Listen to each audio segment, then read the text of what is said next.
Hey guys, today we will be going over my predictions for the American League and National League Central Divisions for the 2020 MLB season. I've already covered the East for both the AL and NL in a previous video, so you can check that out if you'd like. But for now, we are going to jump straight into it with the last place team of the American League, the Detroit Tigers. They're tanking, they're the worst team in baseball.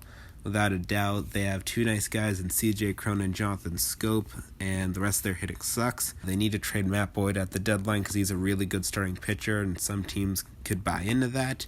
Their pitching prospects are going to be another year or two. All their prospects are going to be a year or two. They're just a young team figuring out who's going to stick and who's not. And they're going to keep wasting Miguel Cabrera's career, although Miggy is on the decline and has been pretty injury prone. Fourth place is another team that is tanking, but they're a lot more interesting of a team. That is the Kansas City Royals. The Royals do have a lot of young players. Some of them are coming up, and some of them are still a bit of time away. That being said, Adalberto Mondesi is a nice guy to be like your main part of the core, and Whit Merrifield needs to be traded at the deadline. The Royals will get good things back from him, which I don't get why they haven't traded him yet. Another guy they need to trade is Jorge Soler. If he keeps mashing, then every team has a DH now, and Jorge Soler could be a valuable guy to trade. And I can also see Ian Kennedy being traded because he had a nice year last year as the closer. So aside from that, not much else for the Royals. Fourth place in the AL Central. In third place for the AL Central is another hot take, but I'm saying Cleveland Indians. They have a really good starting rotation. I will give the Indians that. Shane Bieber, Mike Clevenger, Carlos Carrasco, Zach Plesac, and Adam Seville. Fortunately, their bullpen is a bit suspect to me. They have Brad Hand, who is their closer, and not really much else. They have a good hitting core, though, with Francisco Lindor, Carlos Santana, Jose Ramirez, Franmil Reyes, and Oscar Mercado. The Indians are in a win-now mode, but they have been selling off a lot of players, and trading Corey Kluber this past offseason was a big fail for the Indians, mainly because both players that they got back in the trade, one got COVID and one got suspended.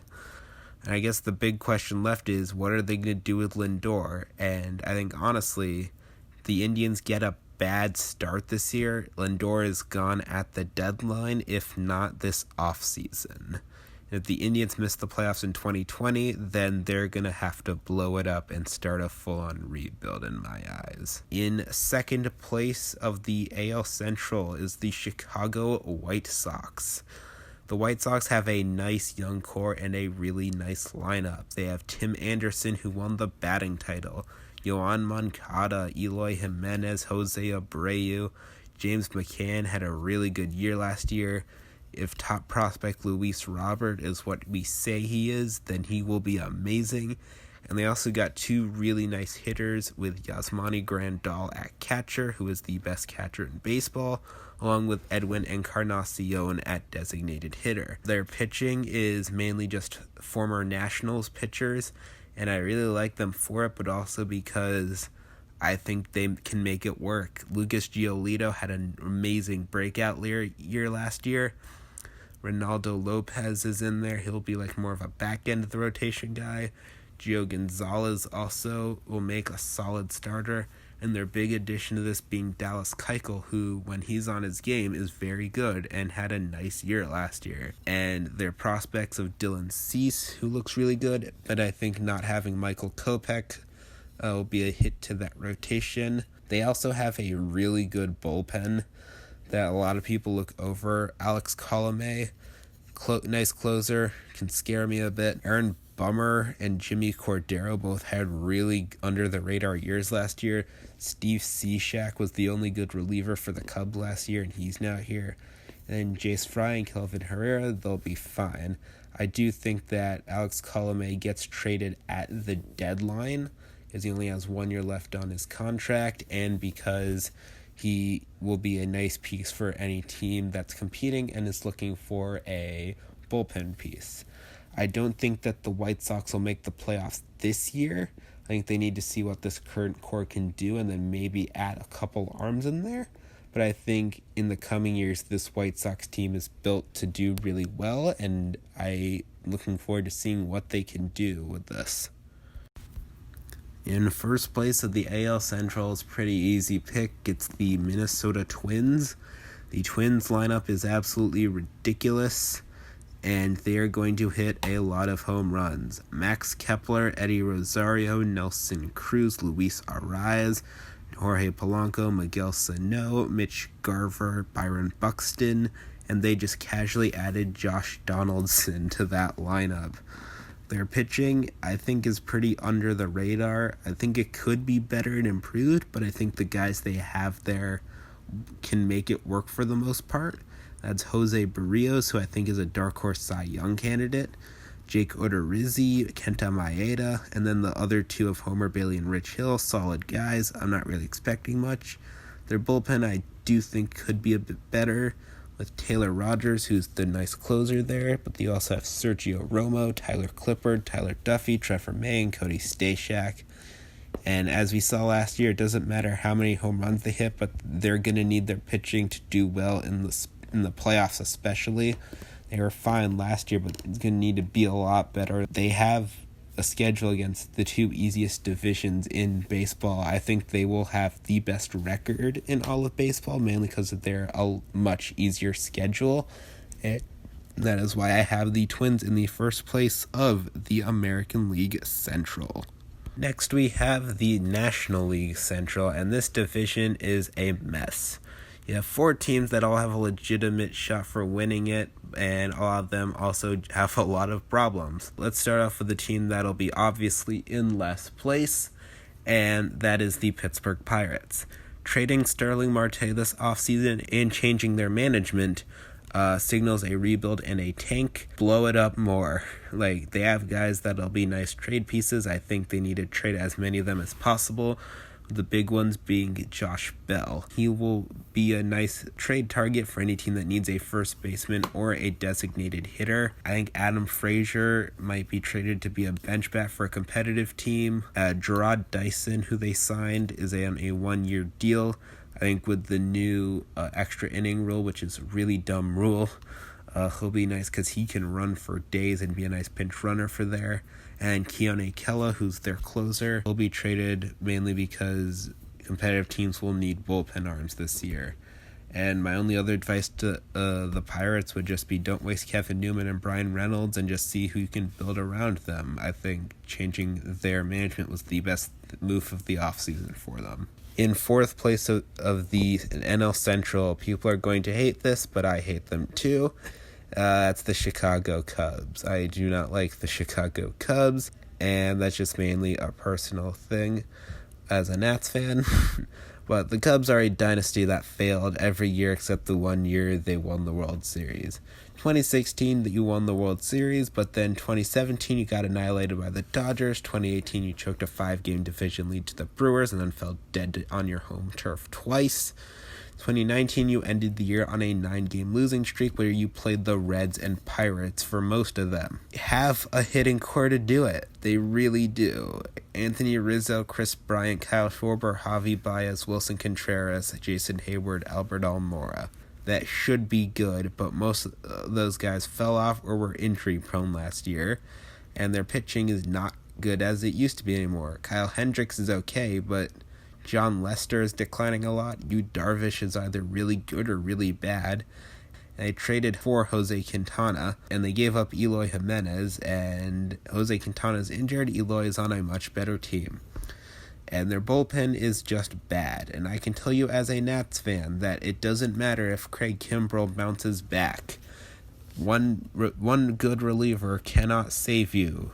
You need other bullpen arms to be good. You need your starters to go 7 to 8 innings if you want to avoid using them as possible, which with the Cubs rotation would not work at all.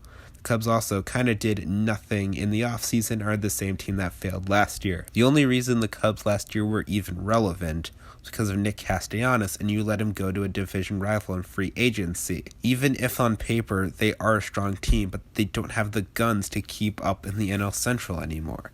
If you were a Cubs fan before 2016, you guys are cool, and I'm sorry for what these bandwagoners have done to your fan base. But to all Cubs fans in general, you are a fourth-place team in the 2020 season, at least under my eyes. In third place for the National League Central, I am giving it to the St. Louis Cardinals. Now, their lineup doesn't impress me that much. Paul Goldschmidt, Colton Wong, Paul DeYoung, Tommy Edman, I like those four. But Yadier Molina is declining, Dexter Fowler also, Harrison Bader, and Matt Carpenter had a really bad year last year. Their pitching is not that impressive to me, aside from Jack Flaherty, who, if he continues his 2019 streak, will be insane. Then you have Miles Michaelis, Dakota Hudson, Adam Wainwright, Carlos Martinez, and Kwang Hyun Kim. I mean, they should be fine, to say the least, but not the most impressive rotation. That being said, they have a really great bullpen, I'll give them that. Andrew Miller, Brett Cecil, John Gant, Ryan Helsley, Tyler Webb, Genesis Cabrera, and Giovanni Gallegos. They just need lineup improvements and maybe one or two starting rotation arms to really catch my eye more. I just think that they're better than the Cubs, mainly because they have more of an better all-around feel to them, which is why I have them in third place of the Central. Alright, second place in the Central, I'm giving it to the Milwaukee Brewers. They underwent a big change of players this offseason. Now, they still have their solid core there, with Christian Yelich, who is my MVP pick for this year. Lorenzo Cain is a nice gold glover that can hit if he's on his game. I don't like Ryan Braun as a person, but as a hitter, he's really good. Yes, Hira had a great rookie season. And Orlando Arcia can be best described as a baseball player whose position is shortstop. Their pitching is not, especially their starting pitching at least, is not that good. Brandon Woodruff as an ace, sure, you'll take it. But Adrian Hauser, Corbin Burns are both meh. And their bullpen, on the other hand, is very good. They have Corey Knebel, who's coming back from Tommy John, not sure how he'll do. But you also have Brent Suter and Josh Hader. Brent Suter was nasty in September, and Josh Hader is the best reliever in baseball. That being said, they still lost a lot of guys. Luckily, the Brewers were able to somewhat get replacements for them. They got Justin Smoke, Eric Sogard, Ryan Healy, Avisail Garcia, Jed Jerko, and Brock Holt for the hitting. And for the pitching, they got Brett Anderson, Josh Lindblom from the KBO, and David Phelps. I also like the trades they made. The Eric Lauer and Luis Urias from the Padres. Lauer will be an improvement from what they had in the rotation, and Urias needs to be their shortstop over Orlando Arcia. Omar Narvaez from the Mariners I think will work. He's a good catcher, but he needs to work on his defense because he's terrible there. Offensively, he will do great. Like every year, starting pitching is my only big question with them, and they cannot really rely on Josh Hader because they saw in the wild card it will only work for them for so long. So I have them in second place, but my main problem is all of these guys are on one-year deals for the free agents, and so they will either do really well with this combination or really bad. They're either second place or fourth place to me. So I have them in second place because I think they will do well. Nonetheless, they have an MVP in Christian Yelich with them. So I have them in second place of the NL Central. In the winner of the NL Central, I have the Cincinnati Reds. The Reds, in my eyes, had one of the best off seasons in baseball. They got a lot of guys that are going to help them out, and I think with how easy their schedule became because of the shortened season and all that, and they have a hitter's park with this lineup, they are going to go places. Already there was Joey Votto, Eugenio Suarez, Freddie Galvis, Tucker Barnhart, Nick Senzel, and Jesse Winker. Add Mike Moustakas, who we know is a really good lefty hitter in the Cincinnati ballpark, and Nick Castellanos, who after leaving Detroit became a god and had a better second half with the Cubs than all of his first half with the Tigers. They also got Japanese player Shogo Akiyama, curious how he'll do. And for as much of a hitter's ballpark as Cincinnati is, they have a really good starting rotation that showed a lot of promise last year. Like, their rotation was their biggest asset. Sonny Gray, Luis Castillo, Trevor Bauer, Anthony DeSclafani, and Wade Miley is a really, really good starting rotation. It's a top 5 rotation in baseball. I'm not big on their bullpen, but a lot of people say it's really good. I'm not really sure where people get that, but I can see the potential at least.